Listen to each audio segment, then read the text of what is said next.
Hello friends.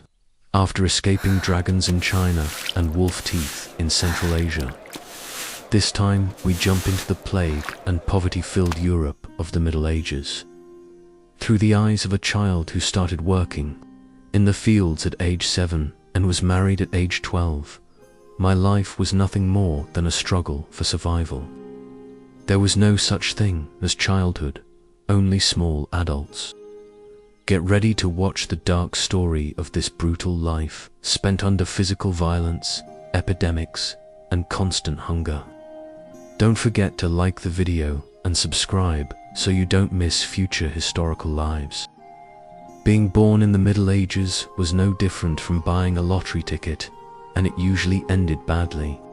Surviving until the age of 5 was already a great victory. Infant mortality, especially in poor families, easily reached 50%. The innocent and protected period we call childhood did not exist then. Children were seen as small adults. As soon as I started walking, just like everyone around me, I started working in the fields, in household chores, or in craft workshops. When I reached the age of 7, digging all day with my father in the field, doing a heavy digging job was normal for me. Therefore, my life was not a childhood that ended early, but a sudden start to an adulthood full of heavy responsibilities. Poor nutrition and lack of hygiene during the winter months turned every simple illness into a deadly threat. Even the slightest cough could be the harbinger of the plague.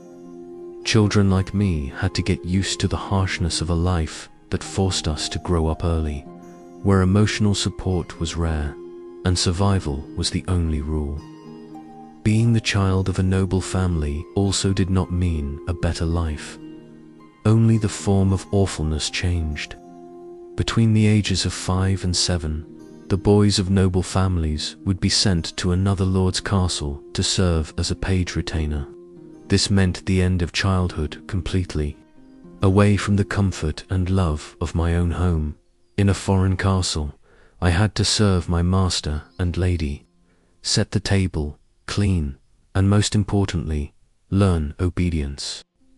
At 9 or 10 years old, I would be promoted to the rank of squire warrior candidate and subjected to the brutal physical burden of night training. My life would be spent constantly polishing heavy armor, preparing horses, and falling repeatedly during sword-fighting drills. Physical violence and whipping were seen as methods of discipline. This was a cruel form of life that made me feel that a child in the Middle Ages was not an individual, but a property invested in to become a future war machine. Games and toys were luxuries and rarities in our life. Unlike the hundreds of toys a modern child has, my toy was usually just a ball of mud, a carved piece of wood, or a rope braided from horsehair. The church and strict discipline could even view playing as sinful, as it meant idleness and indiscipline. Even our most popular games were exercises in imitating adult life. Little girls would mimic scenes with their dolls, and little boys would stage war scenes with wooden swords. Entertainment was often public executions held in the town square or religious plays offered by the church, instilling fear and sin. This meant that even the most innocent moments of my life were surrounded by death, war, and religious fear. Childhood, instead of being a creative and free period, had turned into a harsh training for adulthood. The clothing of a child in the Middle Ages clearly indicated their socio-economic status. The brightly colored velvet and silks worn by noble children showed that they lived a protected life, while for peasant children like me, clothing was just a necessity. Colorful and soft clothes were forbidden to us. What I wore was usually my mother's or father's old, patched woolen, single-piece garment tunic that constantly smelled of dirt and was itchy. These clothes were baggy and shapeless, concealing both my age and gender. This was proof that childhood was not seen as a separate identity. Clothing was merely about covering the body, far from hygiene. I had to wear the same outfit for months, even years, until it wore out. Throughout my life, I always felt dirty and tired. Our clothes were an indicator of our class and our destiny. Education in the Middle Ages was a luxury and a privilege. For a peasant child like me, reading and writing were unnecessary skills that had no place in my life. The only things I needed to learn were how to plow the field, how to graze the animals, and how to help my mother with household chores. Even noble children focused more on learning military and social etiquette than on formal education. I had no chance to learn the Latin alphabet, philosophy, or science. My school was the land, and my teacher was my father's stern hand. What we called education was generally given to a limited number of children in church monasteries, and this consisted mainly of memorizing religious dogmas. My life was spent in a system where access to knowledge was deliberately blocked. This created a cycle of ignorance that bound us more tightly to the feudal system. A modern child's textbook could not even be a dream back then. Being a girl child in the Middle Ages had a completely different level of awfulness. Marriage was the moment childhood officially ended. Between the ages of 12 and 15, I would be married off to a man much older than me, often to secure an economic or political agreement for my family. Love or personal choice were not emotions that took place in my life. I was part of a land deal or property exchange. Child marriages were dangerous, not only emotionally, but also physically, as early pregnancy and childbirth further increased the already high maternal mortality rates. The responsibility of being a wife and mother would be placed on my shoulders at an age when I should still be playing with dolls. My life was filled more with the obligations of an adult than the freedom of a child. This was the cruelest indicator of how women were viewed as property in the feudal order. Punishments in the Middle Ages were the exact opposite of modern pedagogy. Physical violence was an accepted and even church-encouraged part of child rearing and discipline. In both noble castles and peasant homes, children were frequently whipped, beaten, or harshly shoved by parents, masters, or teachers. This stemmed from the widespread belief that children were naturally sinful and disobedient. Therefore, their bodies had to suffer for their souls to be saved. My life would be spent under constant fear and the obligation to obey. Even the smallest mistake or fatigue could warrant severe punishment. This brutal discipline turned us into obedient and subdued small adults at an early age. The plague and epidemics of the Middle Ages were the biggest, constant threat in a child's life. The Black Death wiped out a large part of Europe's population, and children were particularly vulnerable due to their weaker immune systems. When an epidemic began, there was no escape. Cities and villages quickly succumbed to death. A child like me knew that with every cough or fever, the ominous beak-masked doctors of the plague would appear at my door. This constant threat of death was the darkest shadow over my life. Deaths were so common that even mourning had become a luxury. The community had to focus on the survivors. This was a form of life that stole the innocence of childhood and made life feel worthless. Nutrition in a peasant child's life meant insufficiency and monotony. Meat was a luxury seen only on special occasions or when hunting was successful.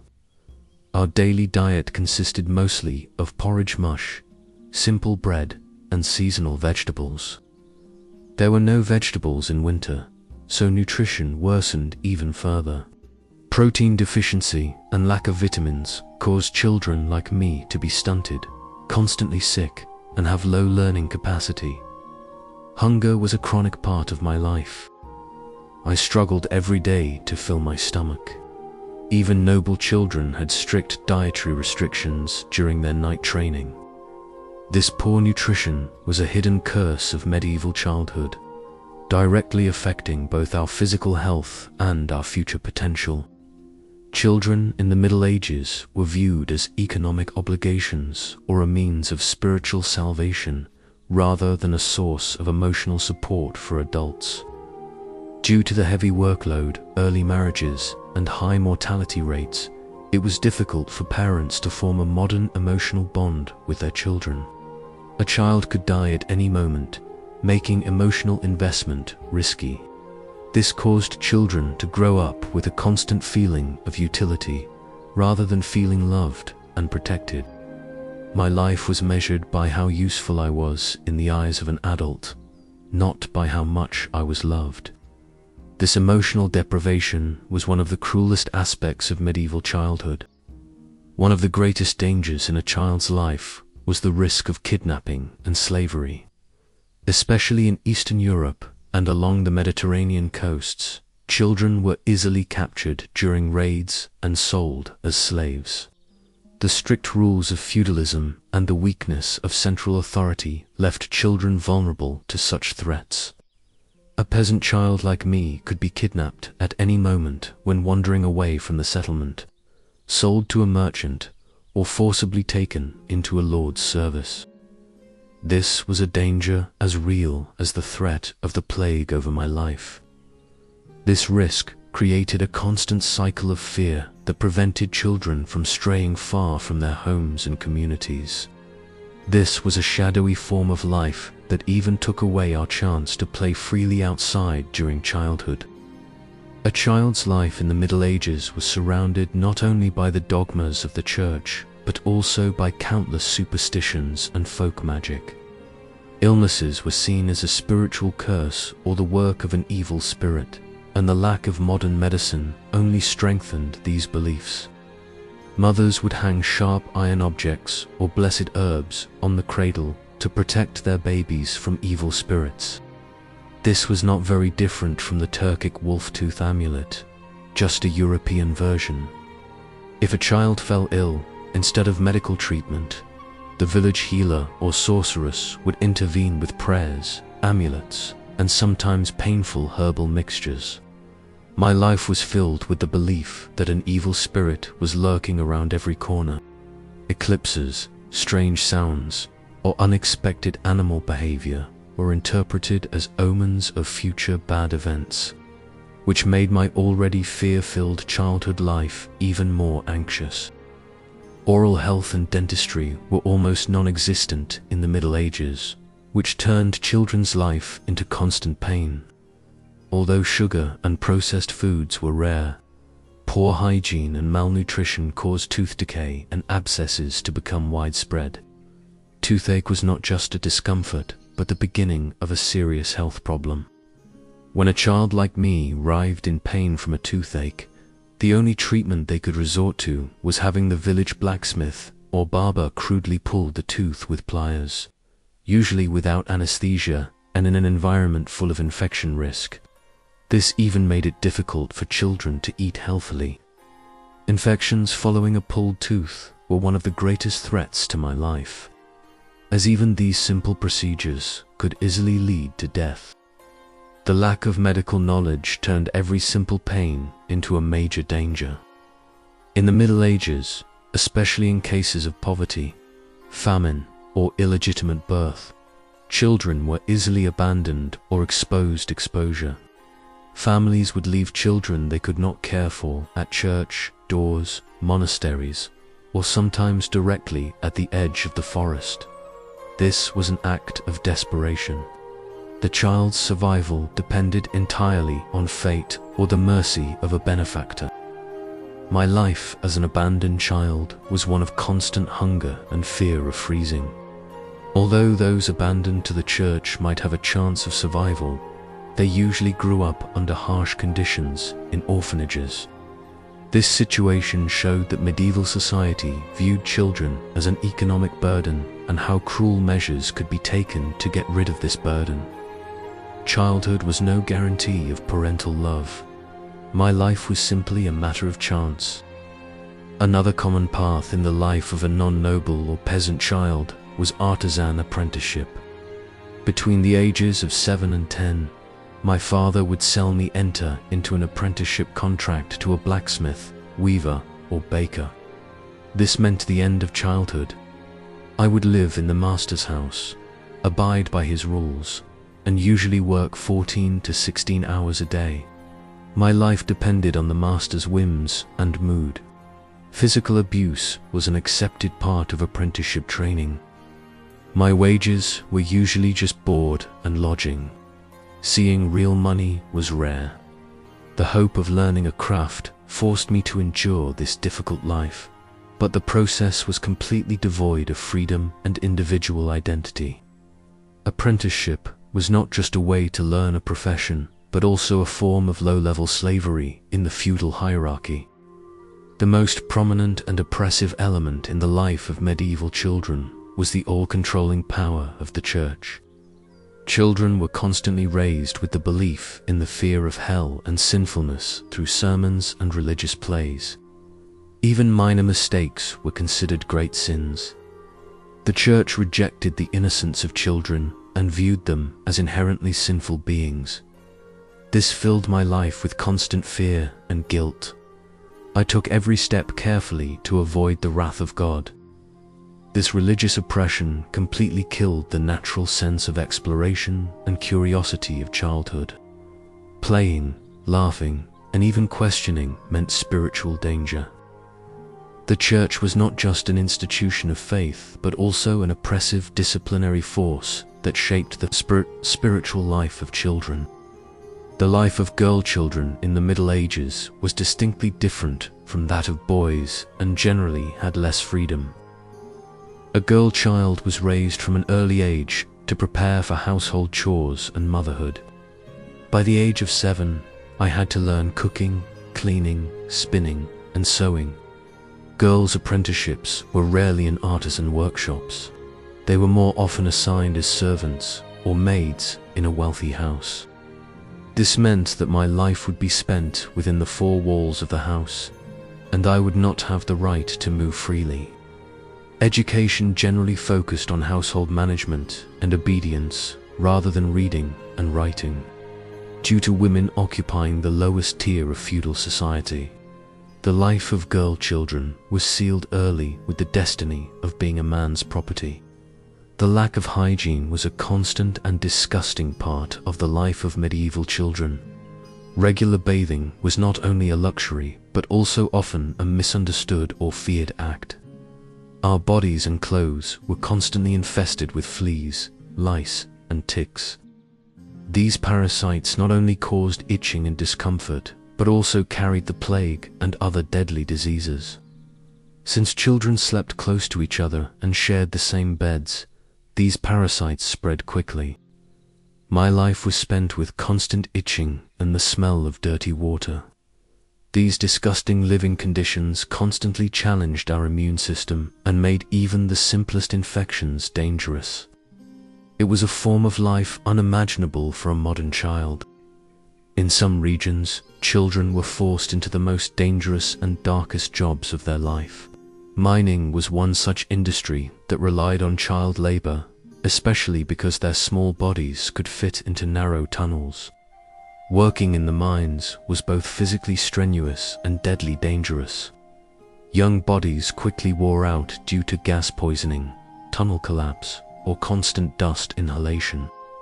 My life, if I was born into this industry, would be spent in dark and damp tunnels, never seeing sunlight. This was a form of life condemned to early death and deprived of even the simplest joys of childhood. This situation showed how children were used to fulfill the worst and most deadly requirements of the feudal system. Children in the Middle Ages were legally viewed no differently from adults, which increased their vulnerability. There were no modern-day child rights or special laws against child abuse. When a child committed a crime or was accused of committing one, they were subjected to the same brutal punishments as adults, for example, imprisonment or physical punishment. This meant that my life was dependent solely on the whims of my father, my master, or the church, without any legal protection. Being legally a small adult meant that children had no chance to legally defend themselves against all kinds of abuse and exploitation. This was one of the most dangerous aspects of medieval childhood. In addition to all these physical difficulties and dangers, being a child in the Middle Ages carried a heavy emotional burden, constantly encountering death of their own siblings. Friends required coping with grief and trauma from an early age. Children had to suppress their emotional reactions because crying or showing sadness meant weakness in the eyes of adults. My life was lived with a mask, where I had to look strong on the outside but carried countless losses and fears on the inside. This emotional deprivation and trauma would also be a permanent part of my adult life. Even the children who survived had deep wounds in their souls. This showed that being a child in the Middle Ages was much more than just physical hardships. So you see how difficult and brutal it was to be a child in the Middle Ages. From infant mortality to the fear of the plague, hard labor from age 7, apprenticeship abuse, and the fear of hell. The concept of childhood barely existed. My life was filled with the obligations of an adult from an early age.